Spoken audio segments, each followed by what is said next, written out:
fastest man alive.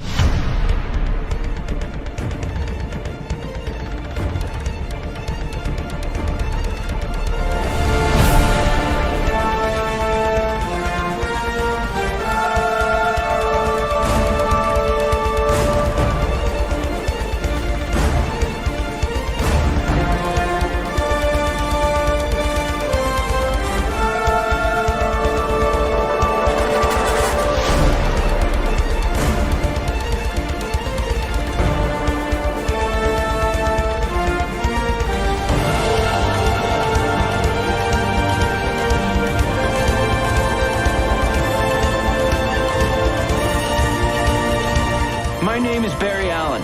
I am the Flash.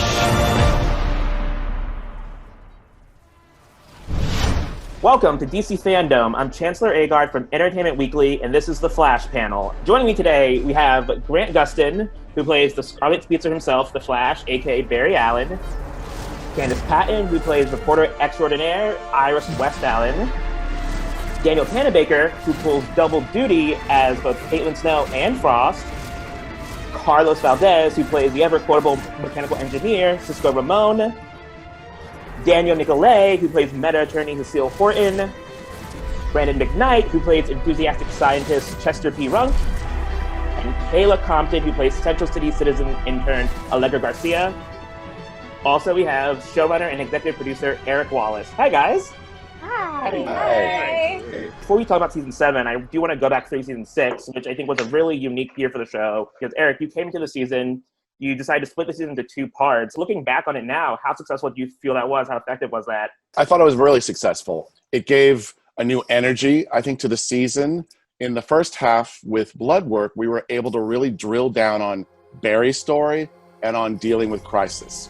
Vice versa, in the back half, we're able to really drill into Iris's character and Team Citizen and Eva's story. And then we'll see at the top of season 7 how it all comes together as well. And for the cast, especially the ones who've been here since season 1, in the moment, could you feel something different about the show and how it was structured? I loved it. I was a big fan of it. I'm really glad that we got to, it gives the opportunity to really flesh out those villains a little bit more and not spread them out so much that you feel like you're sort of filling in episodes to get to the end.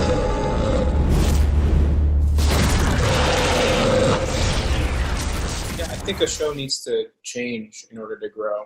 Yeah, I think as an actor too, it prevents fatigue throughout the season. 22 episodes is a long time, 9 months. And I think for us having this kind of break in the season where a new sort of storyline emerges kind of puts us in a headspace of, feeling reinvigorated with the work. So yeah, it makes the season a bit easier to swallow altogether. As Eric mentioned, the first half of the season was very much about sort of Barry's walk up to crisis and him dealing with his mortality.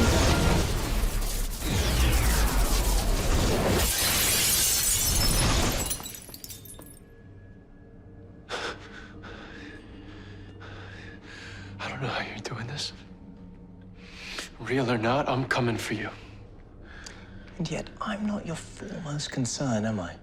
Not as much as your inevitable demise in a coming crisis?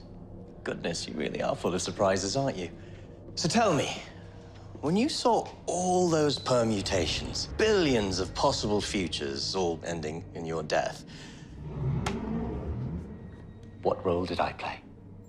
Grant, for you, what was it like sort of dig into Barry in that way in the first half of the season, especially with episodes like The Last Temptation of Barry Allen? That episode in particular, I've said it a few times since we finished it, but that was a really special episode to me. And I think it really was a good episode to show just kind of the culmination of all of his emotions and the conflict kind of boiling over. I just felt really lucky with all the material they gave me in The Last Temptation of Barry Allen, especially in part 1. It was different than anything I think we've done and anything I've done on the show, and I had a great time with it. Did you find that episode particularly challenging? Oh yeah, and it was a special episode, but it was definitely super challenging. But visually, I thought they did a great job. Everyone was really proud of it. It was tough, but it was fun.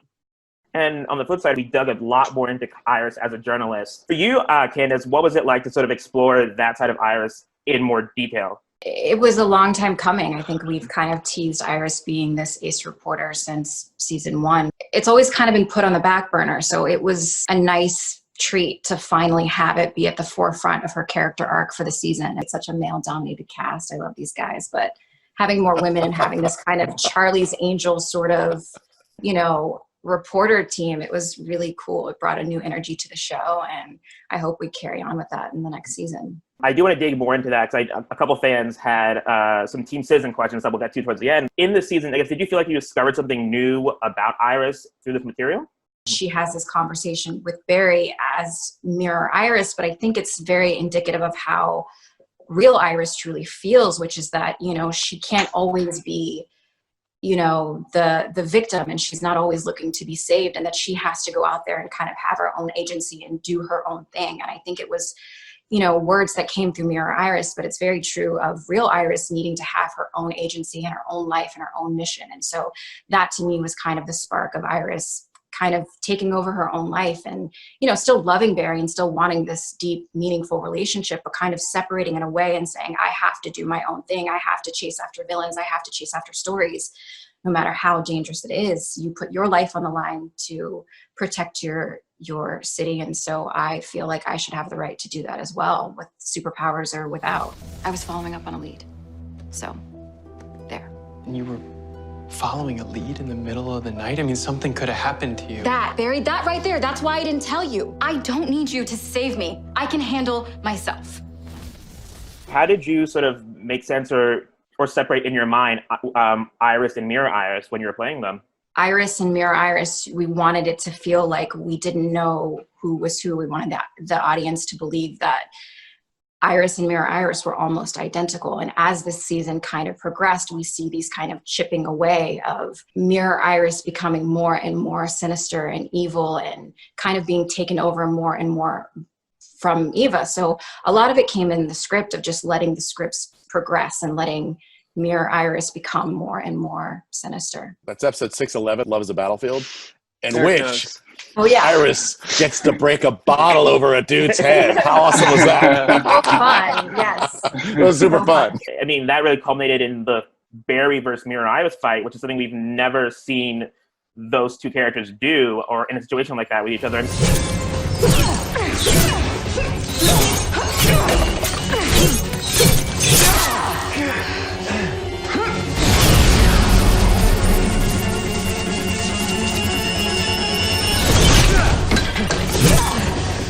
When you guys first joined the show, did you guys ever think that you'd get to do something, do like a fight scene like that together? Oh. I just assumed I'd always play this kind of, you know, straight edge reporter. And so for me to ever get powers and then to have a dual personality and get to fight, I mean, it's all dream comes true kind of stuff. You know, for 6 years, I think any actor is always looking for variety.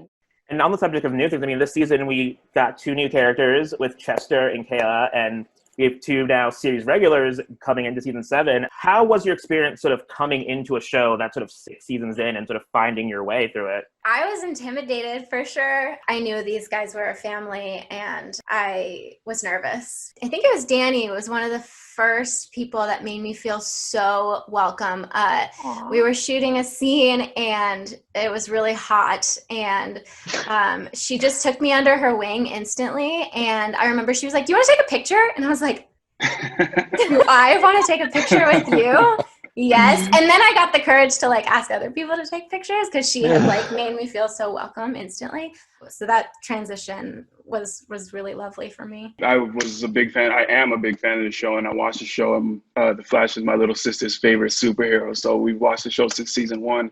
So I came in already like understanding what the show was about, like what the show's tone was, stuff like that. For me, it was more so just meeting everybody and getting into the same vibe that everybody else, because, you know, everybody had 5-6 years to really learn about each other and learn how everybody works together. And, you know, I was just trying to find my spot and my place without interrupting or changing too much. And Brandon, I know in the past, Eric has talked about sort of how with Chester, he views sort of Chester, it's sort of like him, is sort of enthusiasm about science and all that. I'm curious, one, what conversations did you have with Eric about sort of crafting this performance as Chester? And 2, did you base any of it on Eric himself? I remember the first day on set, I met Eric, and it's funny, the first episode 601, the first maybe the first maybe 3 or 4 days, I was pretty much just in a coma the entire time. So I was just laying on a bench or sitting at a table and stuff like that. And I remember him telling me, because I had the monologue coming up when I'm in my garage and I'm doing the stream. And I remember him just telling me, this guy's brain works faster than his mouth. He can't speak as quickly as he thinks. So every time he has a thought, he's going to another place, and then he has another thought, and he's excited about all the thoughts that he's having. So those are like that. I remember that specifically because I remember going into it being like, I don't know how much energy this guy's supposed to have. He's written with a lot of energy. He's written to be really zany and really crazy and really fun, but I don't know how big I'm allowed to go and blah, blah, blah, blah. So Eric really showed me that, you know, you can go as big as you want to go. If it's too much, they'll take it down, that sort of thing. I'll never forget the first time I saw Brandon work. Danielle was directing, so I came by set to see how it was going.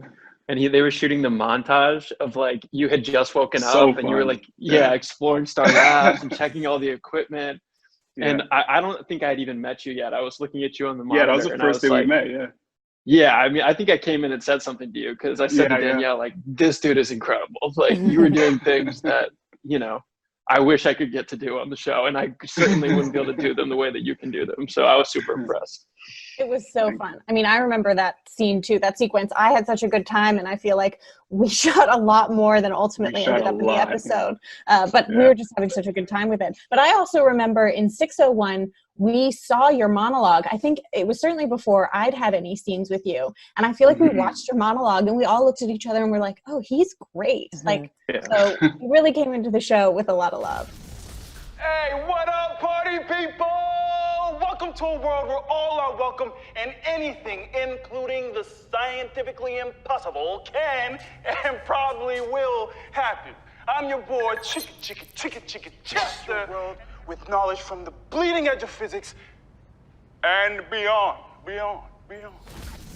Kayla, with Allegra, I'm curious, coming into the show, I mean, how did you sort of connect with your character and in what ways did you relate to her? The way I look at Allegra is that she just wants to fit in and belong somewhere.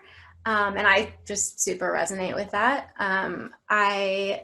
Family is really important to me. My friendships are really important to me. And belonging to something or having a community is just really important to me. So that was one of the first things that I like connected with Allegra. She just wants a family and she like wants to belong, and she hasn't had that previously. And so I just super resonate with her on that level. For you, Good I news, guess you're in the Flash family now. Yeah. Thanks. I mean, with the character, did you feel like you sort of really clicked in with her immediately, sort of on day one, or was there sort of a process for you to sort of figure your way through that? Yeah, I mean, I think I learned more about her with every episode. I also, you know, my first episode, I didn't know if there was going to be more episodes for me. And so that was all I had. And so I just really gave that my everything. And in that first episode, you learn a little bit about her history and a criminal background. And so like that I didn't necessarily immediately get on with, but as I've, you know, done more episodes, I've learned a lot more about her and loved her more and connected with her more. Danielle, I mean, we just talked about your directorial debut, and I was curious, I feel like you've spoken a lot about how sort of acting has informed you as a director. I'm curious, after directing 2 episodes of the show, how has that sort of formed how you approach your role as an actor on the show, both as Caitlin and Frost? I feel like part of the reason I love directing so much is because I've always tried to, you know, be on set with my eyes wide open and look at all the different departments and learn as much as I can. So I definitely feel like it's informed. You're right. I do feel like the directing's informed my acting, but hopefully my acting informed my directing too. All, you know, those years of experience and spending time on set. I love it. I'm excited to get back to work too. And this season 6, was all about sort of Frost finding herself or finding a way to craft a life for herself. For you, what was it like to explore that journey with this character in season 6?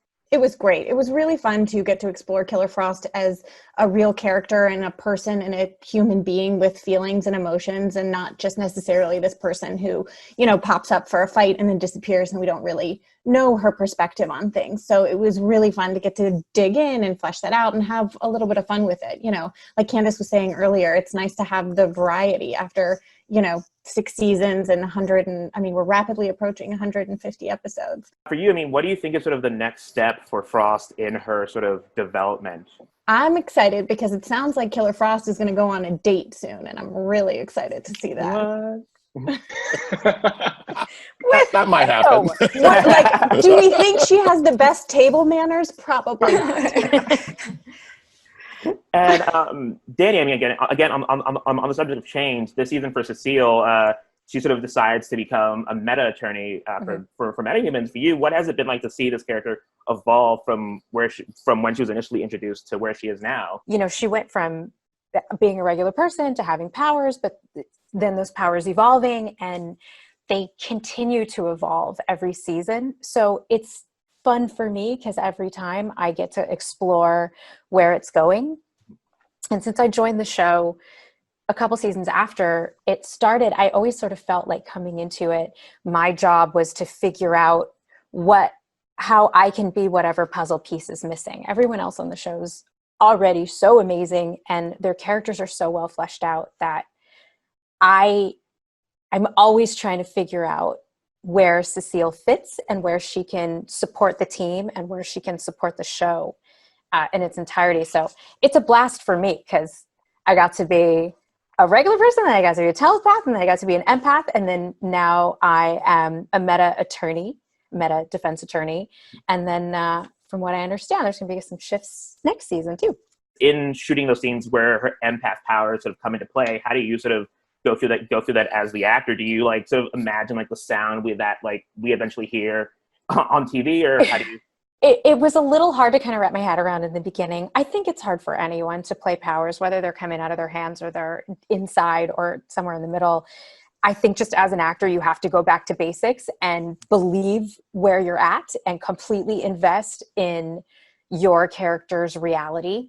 And that's her reality. And so I try to really just believe what's on the page and what's written for me and play it exactly that way. Is there something that you're hoping to do that you haven't gotten a chance to do on the show yet? I have always, this is not news to anybody, Eric will not be surprised, I have wanted Cecile to be bad, just a little bit bad, forever. So just a little bit, because she's so good. I would have a lot of fun playing like bad Cecile. I've offered many times to switch powers with Killer Frost just for an episode, but unfortunately, Eric does not believe me to be as good of a writer as I am an actor. So he continues to not buy my pitches. But I listen. I am listening. I'm listening. I feel you. You never know. You never know. And Carlos, I mean, this season 5 ended with him giving up his powers, and this season was very much about him figuring out what his role on the team was without those powers. After 5 seasons of Cisco's vibe, what was it like for you to explore this Cisco in a new place like this? I don't think he regrets that decision, but I think it definitely haunts him. I'm actually feeling a lot like Cisco these days because, I'll have a fan that I'll see on the street or whatever. They'll be like, "Yo, but vibe though, come on." And I have to imagine Cisco's probably feeling very similarly. I know, okay, but it was such a big decision for him that I feel like the ripple effect, the repercussions for that in terms of Cisco's sense of identity, we're still seeing those waves, and we'll continue to see those waves into season 7. So I'm just, riding the wave. The beginning of season 6 actually had an episode called Kiss Kiss Breach Breach, which is Cisco-centric, and included on the DVD set coming out in August is a black and white version of that episode, and we have a clip from that episode. So let's check it out. You murdered my daughter! No, I didn't do it! I swear! Liar! Believe me! Leave him alone! Where did you get that? In Cisco's workshop. I don't know how it got there. I do. He just murdered my daughter with it. No! Preacher, I don't care what you think you saw, okay? You know Cisco. You know how much he cared about Gypsy. There's got to be another explanation. Babe, please. No. What about doppelgangers? She's right. There's thousands of other versions of me out there. Yeah, and they're all pencil pushers. None of them are scientists like you. You had motive, just enough guts to do this. Preacher, I swear, I don't know how this is possible.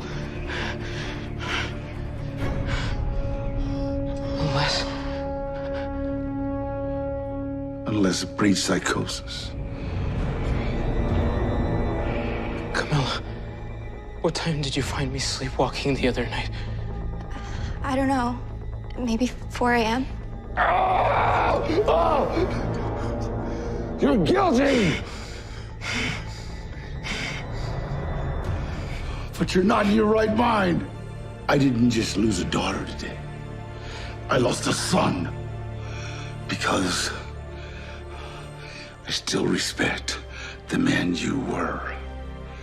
Now, I'm gonna give you an hour to get all your affairs in order and then turn yourself in, or I will end you.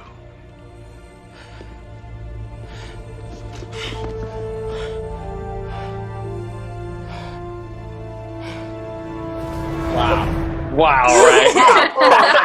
Pretty cool, so exciting. Very cool. Eric, what was it? What went into release a black and white version of this episode? Well, it's a film noir story, and I always wanted it to be black and white. What was really great in making the episode with the director Manoj Huda, he had an idea, because he knew I wanted it to be in black and white. He said, well, why don't we do the vibes in black and white?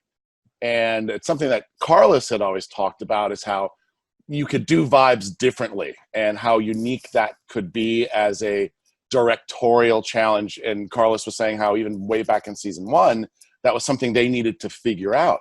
Well, when Manoj did that, we cut it into the episode. It dawned on me, oh, we can have a special edition of this that achieves this vision of an entire film noir story, all in black and white. Danny Trejo in black and white. How awesome is that? Carlos, for you, I mean, that again, the episode was so Cisco-centric about him dealing with Gypsy's death. What was it like leading the A-plot?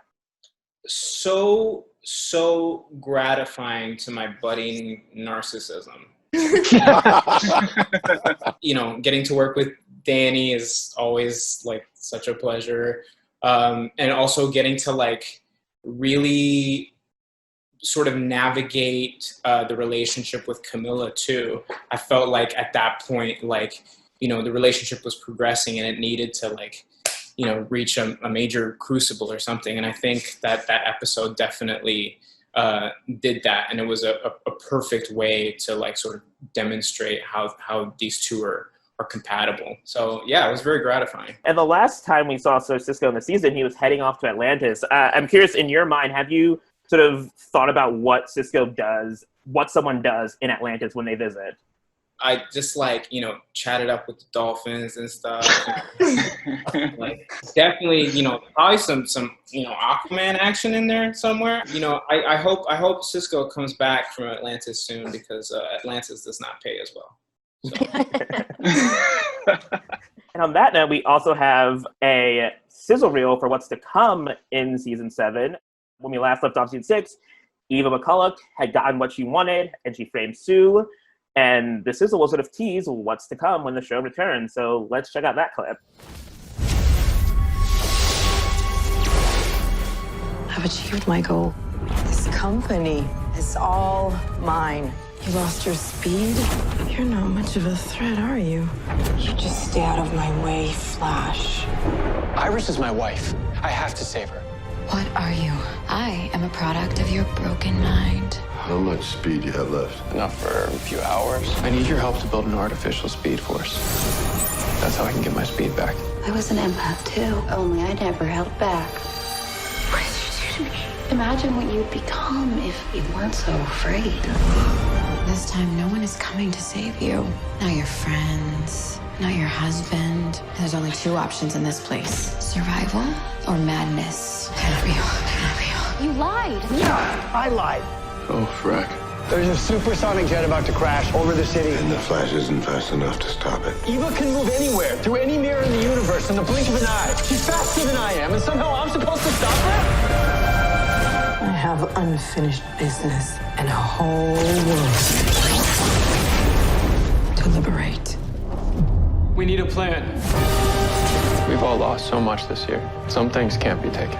We still have our will to fight for those we love. Keep watching. Keep trying to break me. Because I'm not afraid of the woman that I am today. But you are, Eva. Team Flash needs as many hands on deck as possible. Well, now, Flash. We go save Iris and our friends. Get everybody back.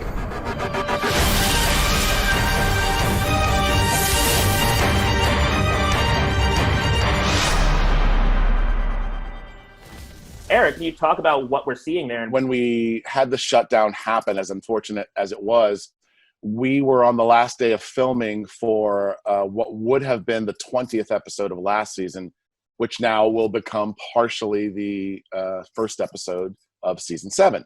So we did have 85% of the footage that we were able to use. Plus, also, we knew where we were going already in season 7. So even though it's only footage really from one episode, pay attention to the way it's presented. It's actually huge spoilers all over the place. And that sizzle had a lot of Iris in it, a lot of Iris in the Mirrorverse. Candace, I mean, can you sort of, in your mind, I guess, how do you think her time in the Mirrorverse has sort of affected her? Yeah, I mean, it'll be interesting to see when she comes out, and I believe she will come out very soon when we pick up season 7. It'll be very interesting to see how she's been affected by being kind of stuck in this maddening world with this super villain. Obviously, Team Flash and Barry were working to get her. It took a while. I don't know if there's some resentment there or what's going on, or if there's even some like residual mental effect of being in that mirror world and seeing things backwards and how that affects her. I have no idea. That's kind of up to Eric. And Danny, the sizzle also showed that there's more to come in the way of Cecile's powers. What can you share about that? I think that it's fair to say Cecile's powers up until this point have been passive. And I think going forward, we're going to see them evolving into something that's more active. We're going to find Cecile exploring that and maybe struggling with it a little bit and finding her way with it.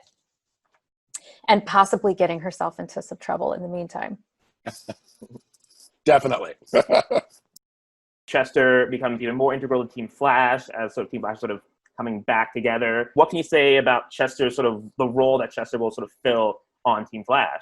What Chester's real superpower is his optimism. Nash currently has sort of all of the Welleses from the old multiverse in his mind. I guess in season 7, how will the way in which Wells is used change for the show? Radically, but super fun, and you're not going to see it coming. I love the Allegra and Nashville's relationship so much. It was one of the joys when the dailies would come back and I would see these two wonderful actors kind of getting to know each other from early on, and then Exorcism of Nash Wells, learning why they kind of have this relationship. So there'll be more of that. Preview showed that sort of Barry is sort of working as hard as he can to get his powers back, get his speed back. I mean, for you, do you think Barry has enjoyed any part of not having his speed at this point, or do you think he really does really misses it, I guess? Yeah, no, I think he really just misses it. I don't think, especially with Iris being trapped in the Mirrorverse at the moment, and then Eva being a factor, I don't think any part of him has been like, well, I guess I'll just enjoy this downtime while I can.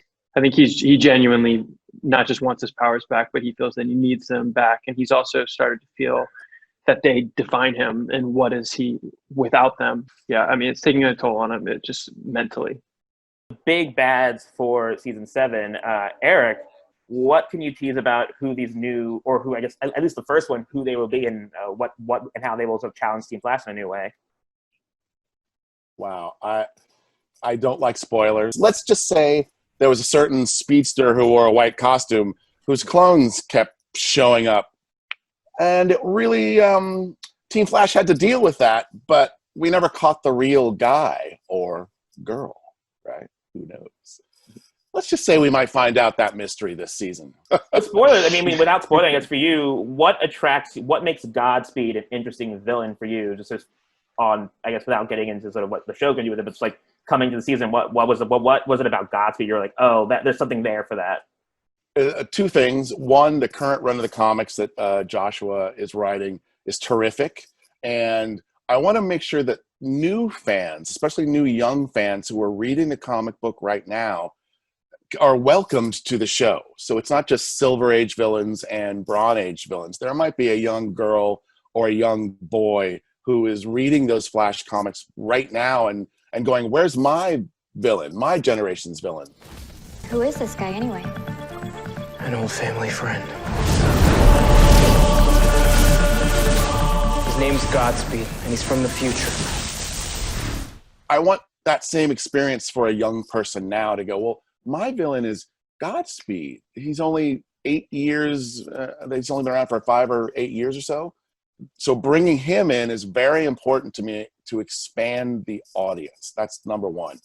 Two, Godspeed, unlike, say, Reverse Flash, has no emotional connection, supposedly, right, to the Flash. So the question is, why is Godspeed angry at the Flash? We got to keep the show fresh. We've got more to say. In light of everything that's happened recently, we have two characters on the show, Barry and Joe, who work for the police department. And have you sort of thought about how you're going to approach their jobs in this coming season, and maybe change or maybe not? The world right now is on fire. We have to look at what's around us. It definitely informs specifically Joe's story this season, but in a good way and in a positive way, because we need to be socially responsible as artists. Yes, I love comic books and the Flash, but I'm a person first. We have to be people first and work together to make the world a better place. I believe that. That's where those changes are coming from. So yeah, you'll notice some changes, definitely. And with that, let's move on to some fan questions. Hi, I'm Sammy, and this is my question. How is Nash Wells going to adjust with all of the new Harrisons in his mind? What's it like having a million Wells in your head? You're going to find out real fast. For Grant, which from all over the world wanted to know this, when will we get to see the Flash in the iconic gold boots? Well, this might be a question for me, but really it's for Eric, because I don't know if this is saying too much, but if it were up to me, it would have been like 2 seasons ago. So I think Eric's going to have to answer this one. Yeah, well, Grant and I have talked extensively about this. For the record, I love gold boots too, right? I just think they must be earned, right? So it's like, when's the right time to unleash them?